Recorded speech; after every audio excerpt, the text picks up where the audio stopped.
Hello and good morning everyone. Today we are starting our last chapter of the geography, that is chapter number 6 population. So population एक काफ़ी interesting काफ़ी बढ़िया chapter है. Population वाले chapter में हम लोग पढ़ने वाले हैं पॉपुलेशन क्यों इतनी इंपॉर्टेंट होती है हर जगह के लिए.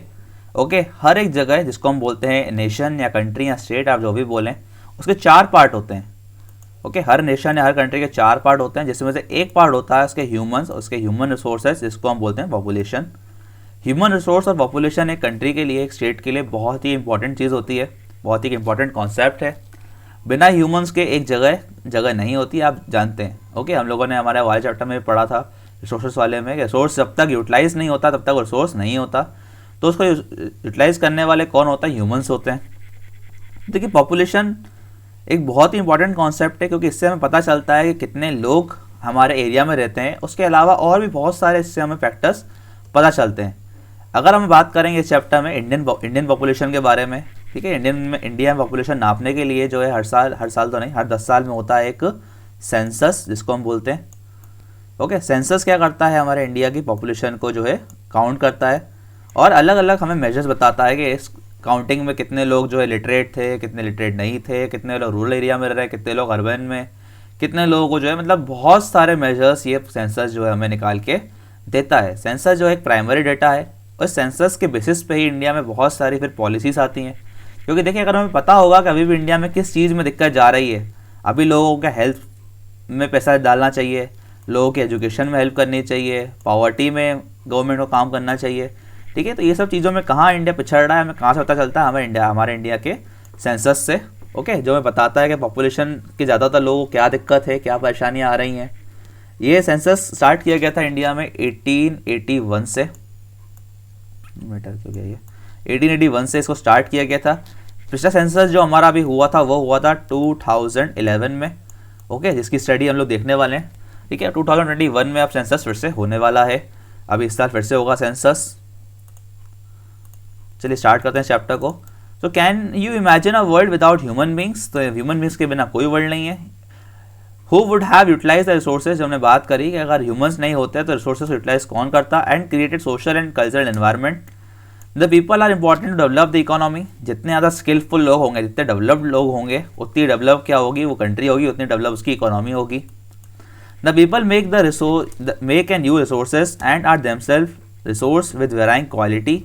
Coal is but a piece of rock until people were able to invent technology to obtain it from making it a resource. देखिए कोल अगर आपको नहीं पता उसका यूज़ कैसे किया जाता है, क्या यूज़ किया जाता है, अब तक वो पत्थर है काला सिर्फ, ठीक है. सोने का भी देखिए कोई मतलब नहीं, सोने मतलब गोल्ड. ओके गोल्ड भी एक पत्थर ही देखा जाए तो नेचर के लिए, तो बट उसको हम लोग यूज़ करना जानते हैं, उसकी वैल्यू जो है ह्यूमंस करते हैं. Natural events like a flood और tsunami become a disaster only when they are affect a crowd, village और टाउन. तो ये नेचुरल डिजास्टर वाले चैप्टर में मैंने बात की हुई है कि एक डिजास्टर तभी माना जाता है जब उससे किसी ह्यूमन की डेथ होती हो, नहीं तो वो कुछ भी नहीं है. डिजास्टर तो ऐसे आते रहते हैं जाते रहते हैं, कहीं भी बाढ़ आ जाए, कोई मर नहीं रहा तो वो डिजास्टर नहीं होता. Hence population is a pivotal element in social studies. तो ह्यूमन पॉपुलेशन एक बहुत इंपॉर्टेंट कॉन्सेप्ट हो जाता है हमारे लिए सोशल साइंस में या साइंस में भी. It is a point of reference from which all other elements are observe and from which they are derive significance and meaning. इसी चीज़ को मद्देनजर रखते हुए हम लोग हर चीज़ की स्टडी करते हैं. Resources, calamities and disaster all are meaningful only in relation to human beings. देखिए रिसोर्स का, कैलामिटी, डिजास्टर, ये सब कॉन्सेप्ट से नहीं होते अगर हमारे अर्थ में ह्यूमंस नहीं होते तो. Human beings are producers and consumers of earth resources. Produce भी करते हैं और अर्थ रिसोर्सेज को यूज़ भी करते हैं. Therefore it is important to know how many people are there in a country, where do they live, how and why their number are increasing and what are their characteristics. तो ये सब study करना हमारे लिए important हो जाता है. The census of India provide us with the information regarding the population of the country. तो हम पढ़ चुके हैं सेंसस जो है इंडिया में, ठीक है, 1872 से स्टार्ट किया गया था वैसे तो, पर ऑफिशियली ये स्टार्ट हुआ 1881 से. सही था मतलब मेरा data. We are primarily concern with 3 major object questions about population. 3 major questions हमारे पास इस चैप्टर में हैं. पॉपुलेशन साइज एंड डिस्ट्रीब्यूशन, कि एक कंट्री का, या हमारे इंडिया की बात करें तो इंडिया में पॉपुलेशन का साइज़ कितना है, और डिस्ट्रीब्यूशन मतलब किस किस स्टेट में कितनी कितनी पॉपुलेशन बढ़ी हुई है. Population growth and processes of population change. Population की ग्रोथ किस तरीके से हो रही है इंडिया में, हम अलग अलग कंट्री के सेंसस देखेंगे डाटा कि पॉपुलेशन ग्रोथ इंडिया में तेज़ हो रही है या धीरे हो रही है या बहुत ज़्यादा हो रही है, वो सब देखेंगे हम लोग। कैरेक्टरिस्टिक्स और क्वालिटीज़ ऑफ द पॉपुलेशन, अब पॉपुलेशन की क्वालिटीज़ क्या क्या हैं, कितने लोग पॉपुलेशन में मेल हैं, कितने फीमेल हैं, कितने लोग एजुकेटेड हैं, कितने अनएजुकेटेड हैं, कितने एम्प्लॉयड हैं, कितनों की हेल्थ अच्छी है, कितने रूरल में रहते हैं, कितने अर्बन में, सब देखेंगे हम लोग। First concept population size and distribution. So India की बात की जाए तो इंडिया में आज की अगर हम बात करें तो पॉपुलेशन सेंसस 2011 के हिसाब से इंडिया में अराउंड 120 करोड़ लोग थे, ओके 121 करोड़। और आज बोला जाता है कि अब जो नया सेंसस आएगा उसमें हम लोग 130 करोड़ प्लस ही होने वाले हैं, ओके। अगर आपको पता हो हिसाब से हमारे इंडिया की पॉपुलेशन हर साल जो है ऑलमोस्ट 5 to 7 लाख बढ़ती है, हर साल इंडिया की पॉपुलेशन 5 to 7 लाख बढ़ जाती है। These accounts for 17.5% of world population. तो इंडिया में जो है वर्ल्ड के 17.5% लोग जो इंडिया में ही रहते हैं, लगभग 20% हम बात कर सकते हैं, हो गए होंगे। The 2011 census data reveals that Uttar Pradesh with a population of 199 million, almost 20 crore जो पॉपुलेशन है किसकी, यूपी की, is the most populous state of India। सबसे ज़्यादा पॉपुलेशन है इंडिया में यूपी में, ऑलमोस्ट 20 करोड़। और सबसे कम आपको बताएंगे मुझे किस में है, सबसे कम है सिक्किम में। Almost half of the India's population lives in just 5 state. सिर्फ इंडिया के 5 स्टेट में ही इंडिया की आधी पॉपुलेशन रहती है। कौन कौन से हैं वो states, UP, Maharashtra, Bihar, West Bengal and Andhra Pradesh and Rajasthan, और सॉरी आंध्र प्रदेश तक। ये 5 स्टेट मिला के इंडिया के 50% लोगों को जो है जगह देते हैं रहने की। राजस्थान इज द बिगेस्ट, सबसे बिगेस्ट स्टेट राजस्थान है, सेकंड नंबर मध्य प्रदेश है। India's population distribution by density, तो कहाँ कहाँ पे सबसे ज़्यादा लोग रहते हैं, तो सबसे ज़्यादा लोग आप देख सकते हैं यूपी में। 16% of the people of India living in UP, 9% of the people of India living in Maharashtra, 9 also in Bihar, 8% West Bengal, 7 Andhra Pradesh, Madhya Pradesh में 6% लोग, तमिलनाडु 6, राजस्थान 6। तो ये बहुत ही इवनली डिस्ट्रीब्यूटेड है। जबकि आप देख सकते हैं सबसे बड़ा एरिया किसका, राजस्थान का है, फिर भी राजस्थान में ओनली 6% लोग रहते हैं। और उत्तर प्रदेश का एरिया सबसे बड़ा तो नहीं है, फिर भी आप देख सकते हैं इसमें कितने लोग रहते हैं, ऑलमोस्ट 16% लोग रहते हैं। वेस्ट बंगाल भी इतना कोई खास बड़ा नहीं है, फिर भी आप देख सकते हैं लोगों की पॉपुलेशन बहुत ज़्यादा है वेस्ट बंगाल में।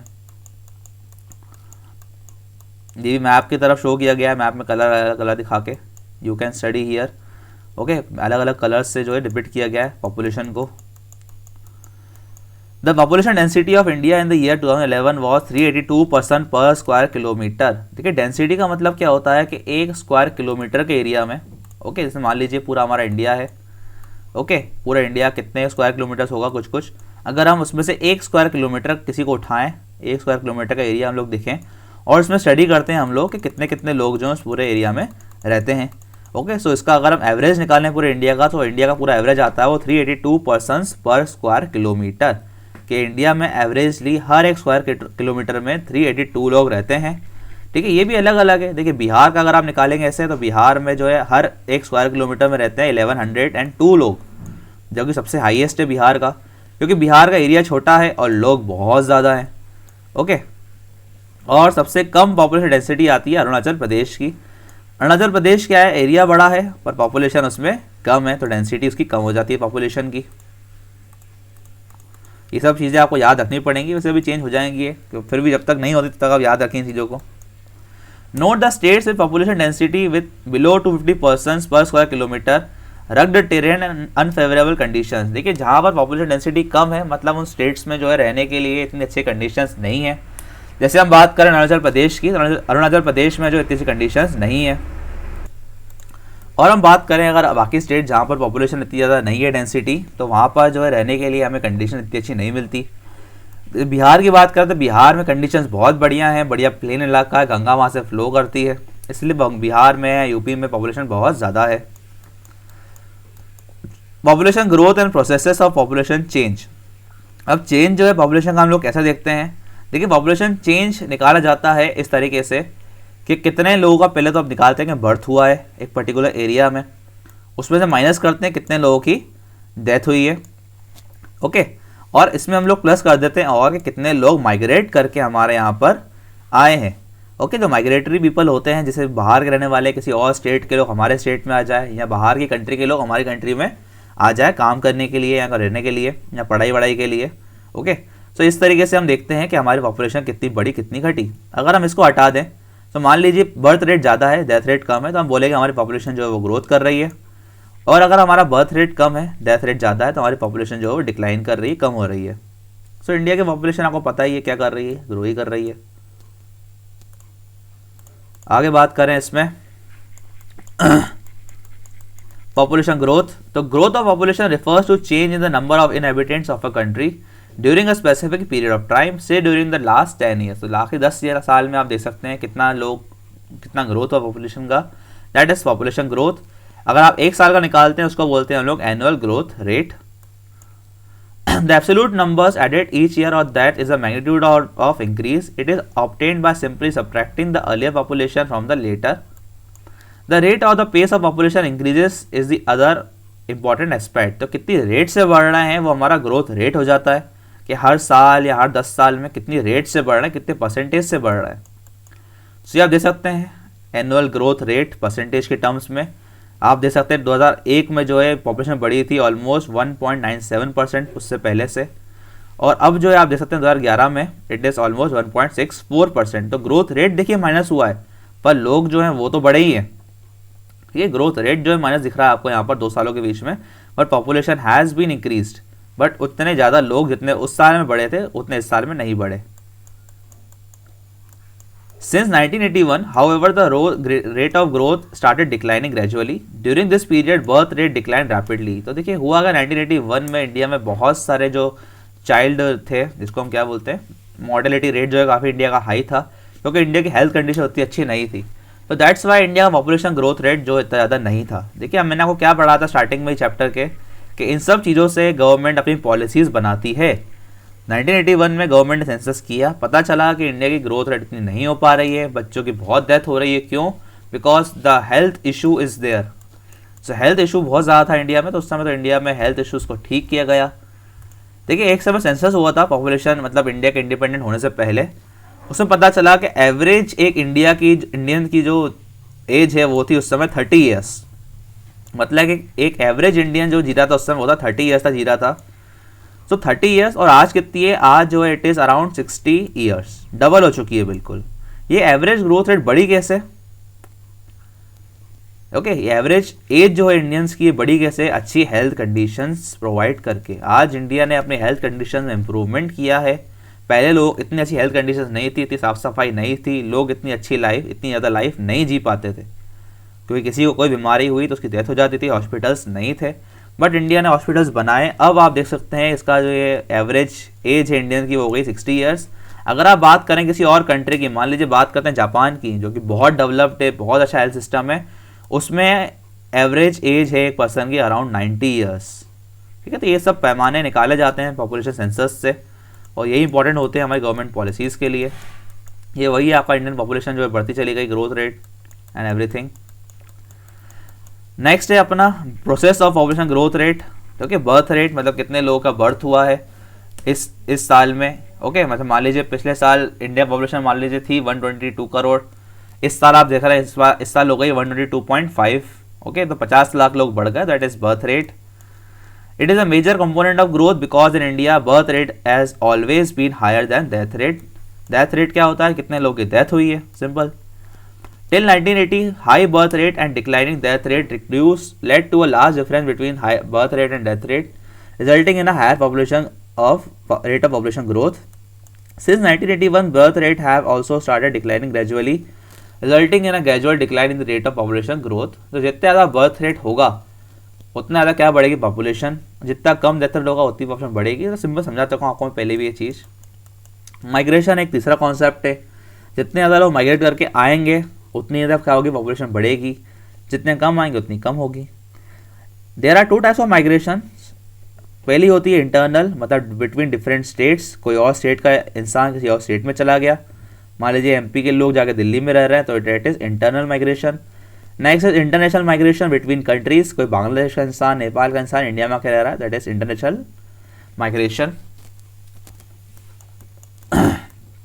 नेक्स्ट आपका migration. Migration is an important determination of population change. It changes not only the population size but also the population composition of the urban and rural population in terms of age and sex composition. In India, the rural-urban migration has resulted in a steady increase in the percentage of population. देखिए rural और urban में क्यों इतना migration होता है India में, because village के लोग जो रहते हैं वो काम के लिए जाते हैं अर्बन एरियाज में जहाँ पे उन्हें काम मिल जाए, इसलिए इंडिया में जो इंटरनल माइग्रेशन है बहुत हाई है, इंटरनेशनल माइग्रेशन इतना ज़्यादा हाई नहीं है। नेक्स्ट है एज कंपोजिशन की, जब हम बात करी थोड़ी देर पहले भी वही चीज़ है यहाँ पर। The age composition of a population refers to the number of people in different age groups. तो इंडिया के एज ग्रुप सबसे ज़्यादा जो लोग हैं वो हैं ये वाली एज ग्रुप में, वर्किंग एज में। सबसे ज़्यादा इंडिया की पॉपुलेशन जो है यंग पॉपुलेशन है इंडिया की, that is between 15 years and 59 years of age. So एक पूरी कंट्री की पॉपुलेशन किस कैटेगरी में आती है उसको डिफाइन करते हैं हम लोग इस चीज़ से। तो मान लीजिए कंट्री की पॉपुलेशन चिल्ड्रंस की कितनी है, चिल्ड्रंस मतलब below the age of 15 years. फिर आता है कि कंट्री की पॉपुलेशन वर्किंग एज कितनी है, बिटवीन 15 टू 59 ईयर्स कितने लोग रहते हैं कंट्री के। सो इंडिया की ऑलमोस्ट 70% जो पॉपुलेशन है वो है वर्किंग एज पॉपुलेशन।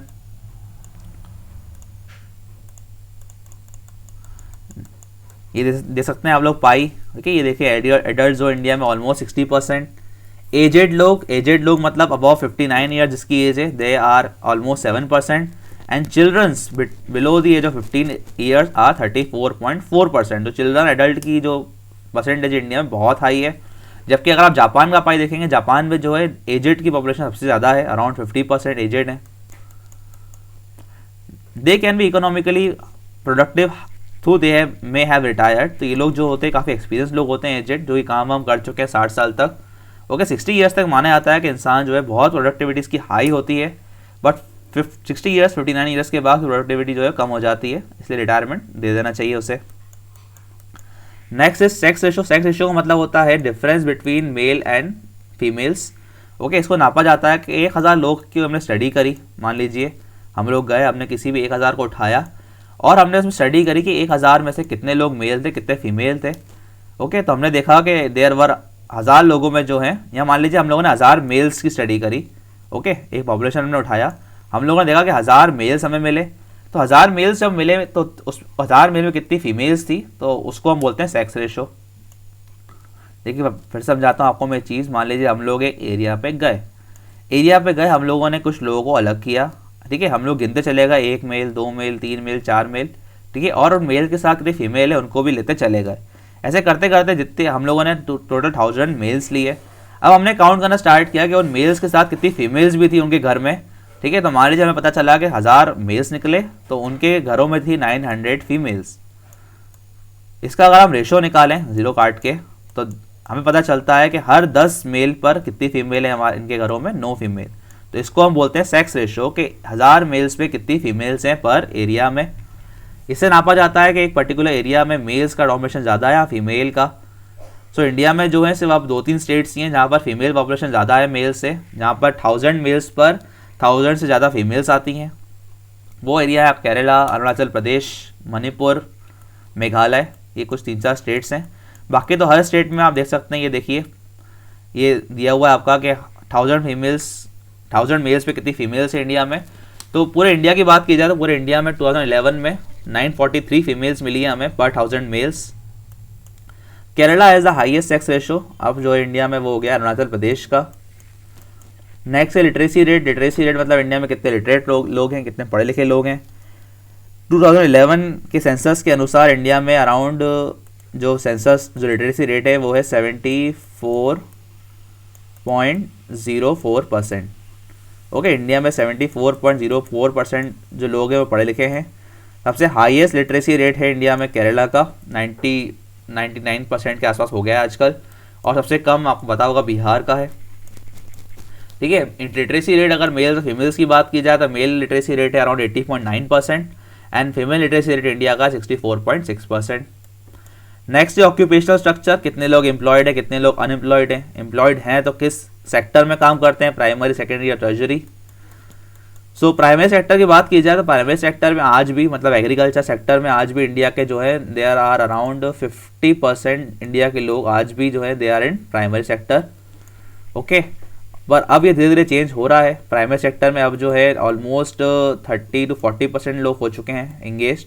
अब इंडिया की पॉपुलेशन जो है धीरे शिफ्ट हो रही है, काम करने वाले लोगों की population into tertiary sector, service sector में आज की डेट में अराउंड 45% लोग जो है वो इंगेज हो चुके हैं।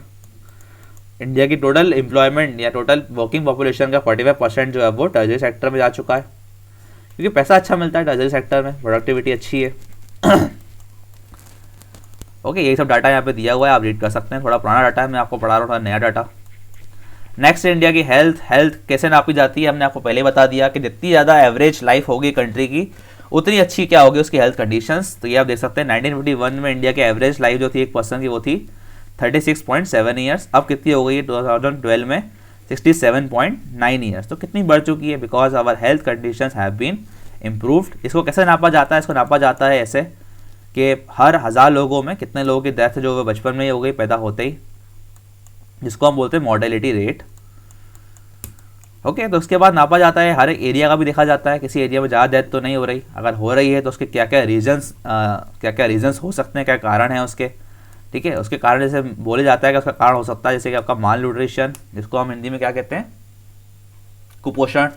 ठीक है, ज़्यादातर बच्चे इंडिया में पहले कुपोषण से ही मरते थे। अब इंडिया ने जो आप देखते होंगे कितने ज़्यादा प्रोग्राम्स चलाए।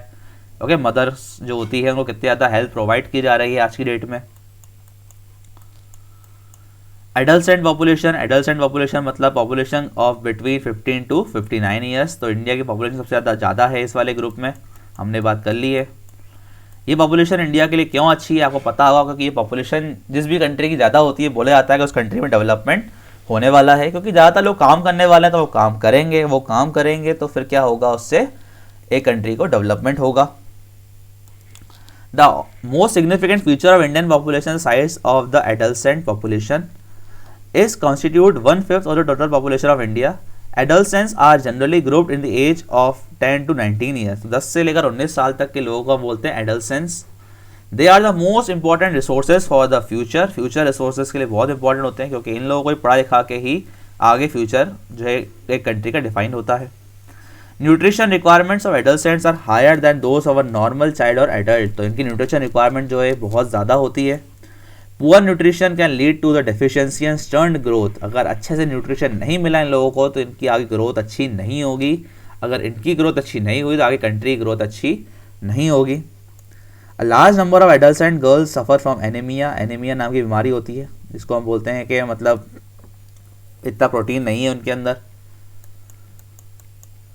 The adults and girls have to be sensitized to the problems they confront. Awareness among them can be improved through the spread of literacy and education. इनके अंदर जो है थोड़ा अवेयरनेस फैलाने के लिए, ताकि लोगों को, बच्चों को पता चले कि क्यों हेल्थ इतनी इंपॉर्टेंट है, क्यों इंडिया में हम ये सब चीज़ें पढ़ रहे हैं, क्योंकि हम लोगों को क्या मिलनी चाहिए, इससे अवेयरनेस होना ज़रूरी है। That's why education is important. National population policy जो इंडिया की, that is recognizing that the planning of families will improve individual health and welfare. देखिए पॉपुलेशन क्या होता है, जैसे आप मान लीजिए पॉपुलेशन एक ये भी चीज़ मानी जाती है कि जितनी कंट्रोल्ड हो उतना ही अच्छा। मान लीजिए आप लोग एक लिफ्ट में चढ़े हुए हैं, लिफ्ट में लिखा हुआ है कि भैया इसमें पॉपुलेशन मतलब लोगों की जो संख्या है वो 8 ही होनी चाहिए, पर आप लोग बढ़ गए 11 लोग, तो क्या लिफ्ट चलेगी? बिल्कुल नहीं, लिफ्ट गिर जाएगी या चलेगी नहीं, बिकॉज ऑफ ओवरवेट। तो एक कंट्री में भी मान लीजिए, कंट्री में भी कुछ रिसोर्सेज होते हैं, कुछ लैंड होती है जो कि लिमिटेड है, तो उसमें भी लोग जो है लिमिटेड रहने चाहिए। बट अगर लोग उसमें लिमिट से ज़्यादा रहेंगे तो क्या होगा, लैंड पे ज़्यादा लोगों को रहने को नहीं मिलेगा, मतलब उसका होगा ओवर यूटिलाइजेशन हो जाएगा उस जगह का, उतना अच्छे से कोई भी रह नहीं पाएगा। दैट्स वाई एक controlled population is very important to have, जो कि इंडिया में नहीं है। इंडिया में पॉपुलेशन के लिए कोई भी ऐसे खास सिस्टम नहीं है। चाइना ने लाया था 1 चाइल्ड पॉलिसी, ओके, क्योंकि चाइना को पता चल गया था कि हमारी पॉपुलेशन जो बहुत ज़्यादा बढ़ने वाली है आगे। अभी नंबर 1 चल रहा है वो लोग, अभी तो वो कहाँ पहुँच जाते अगर पॉलिसी उन्होंने नहीं लगाई होती। फिर इंडिया में 1-2 पॉलिसी चल रही है, जैसे कि आप देख सकते हैं फैमिली प्लानिंग प्रोग्राम जो इंडिया ने चालू किया, कि लोगों को जो बताया जाए फैमिली प्लानिंग क्या होता है, क्यों इंपॉर्टेंट है। The national population policy 2000 is a culmination of year of planned effort. The national population policy 2000 provides a policy framework for imparting free and compulsory school education. तो ये पॉलिसी बोलती है कि फ्री कंपल्सरी एजुकेशन दी जाएगी बच्चों को till the 14 years of age. Reducing infant mortality rate to below 30%। Infant mortality rate मतलब हमने पहले ही पढ़ा कि जिन बच्चों की डेथ जो है 1 ईयर से छोटे बच्चों की डेथ हो जाना, ठीक है, ऐसे बच्चे जिनकी एज जो है 1 ईयर से कम है उनकी डेथ को हम बोलते हैं इन्फेंट मॉर्टेलिटी रेट। जो कि इंडिया में 30% से भी ऊपर था, उसको कम किया जा रहा है। NPP and Adolescents National Population Policy 2000 identifies adolescents as one of the major section of the population that need greater attention. सो बोला जाता है कि 10 से 19 साल के बच्चों को सबसे ज़्यादा अटेंशन देनी चाहिए गवर्नमेंट को, उनके एजुकेशन पे, उनके हेल्थ सिस्टम पे, क्योंकि आगे जाके यही लोग कंट्री के जो है बड़े बड़े नेता, बड़े बड़े ऑफिसर बनने वाले हैं। Beside nutritional requirement, the policy puts greater emphasis on other important needs of adolescents, including protection from unwanted pregnancies and sexually transmitted diseases. तो इनको जो बचाना ज़रूरी है हमें इन सब चीज़ों से। It called for programs that aims towards encouraging delayed marriage and child-bearing education of adolescents about the risks of unprotected sex, making contraceptive services accessible and affordable. तो ये सब चीज़ें जो इंपॉर्टेंट हो चुकी हैं ताकि जो है पॉपुलेशन ग्रोथ जो है इंडिया की वो कंट्रोल रहे, ओके, और एक हेल्दी पॉपुलेशन को भी इंडिया के लोग बनाए रखें। People are the nations most valuable resource, a well educated healthy population provides potential power. अगर एक कंट्री को ग्रोथ अच्छी चाहिए, बहुत तेज़ ग्रोथ रेट चाहिए, तो उसके लिए ज़रूरी है कि उसकी पॉपुलेशन जो है वो बहुत ही एजुकेटेड हो, बहुत ही हेल्थी हो। आप पढ़े लिखे हैं बहुत, आपके अंदर बहुत काम करने की क्षमता है, पर आपकी हेल्थ ही अच्छी नहीं रहती तो आप क्या काम करोगे। और वहाँ पर आप बहुत हेल्दी हो, बहुत तंदुरुस्त हो, आपको कुछ आता ही नहीं है पर काम करना, तो फिर आप क्या काम करोगे। That's why both the things are important for a country.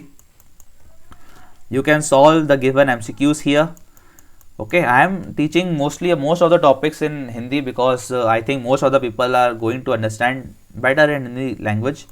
Okay, but if you want that I translate my language more into the English, then you can comment me also in the comments. Okay, I can teach in both the languages. That's why I'm going bilingual also sometimes. But I don't have any problem in teaching in English also. So in the last, thank you for watching. If you still have any doubt, that the chapter is really simple chapter. Okay, the chapter, most of the things you always know in this chapter. There are some do you knows also you can study here, that only Bangladesh and Japan have higher average population densities than India. Find out the population density of Bangladesh and Japan, so you can study all these things. Okay, in the last, thank you for watching. If you still have any doubt, anything regarding you want to tell me, please comment me in the comment sections. In the last, thank you.